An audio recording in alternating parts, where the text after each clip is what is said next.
നമസ്കാരം. പെൻഷനുമായി ബന്ധപ്പെട്ട അറിയിപ്പിലേക്ക് എല്ലാവർക്കും സ്വാഗതം. വരും ദിവസങ്ങളിലെ അറിയിപ്പുകൾ തുടർന്നും നിങ്ങളിലേക്ക് എത്താൻ ഈ ചാനൽ സബ്സ്ക്രൈബ് ചെയ്യുക.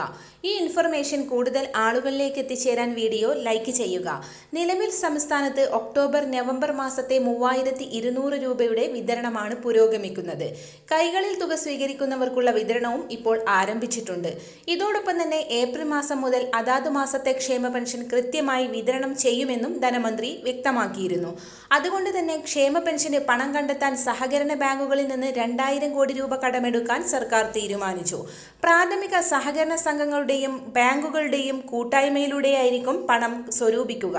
കൂടാതെ വിഷുചന്തകൾ നടത്താൻ ഹൈക്കോടതി അനുമതി നൽകിയതോടെ സംസ്ഥാനത്ത് ഇന്നലെ മുതൽ 300 വിഷുചന്തകൾ പ്രവർത്തിക്കുമെന്ന് consumer fed chairman M Mehboob അറിയിച്ചു. നേരത്തെ തീരുമാനിച്ച സഹകരണ സ്ഥാപനങ്ങളിലും താലൂക്ക് അടിസ്ഥാനത്തിൽ 1 വീതവും ഉണ്ടാകും. 10 കിലോ അരി ഉൾപ്പെടെ 13 ഇനങ്ങൾ ലഭിക്കുമെന്നും വ്യക്തമാക്കി. ചന്തകൾക്ക് തിരഞ്ഞെടുപ്പ് കമ്മീഷൻ അനുമതി നിഷേധിച്ചതിനെതിരെ കൺസ്യൂമർ ഫെഡ് നൽകിയ ഹർജിയിലാണ് വിഷുചന്തകൾ നടത്താൻ ജസ്റ്റിസ് ദേവൻ രാമചന്ദ്രൻ അനുമതി നൽകിയത്.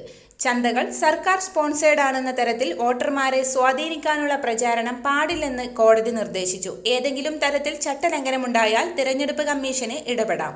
തിരഞ്ഞെടുപ്പ് കഴിയും വരെ സർക്കാർ സബ്സിഡിക്കും വിലക്കുണ്ട്.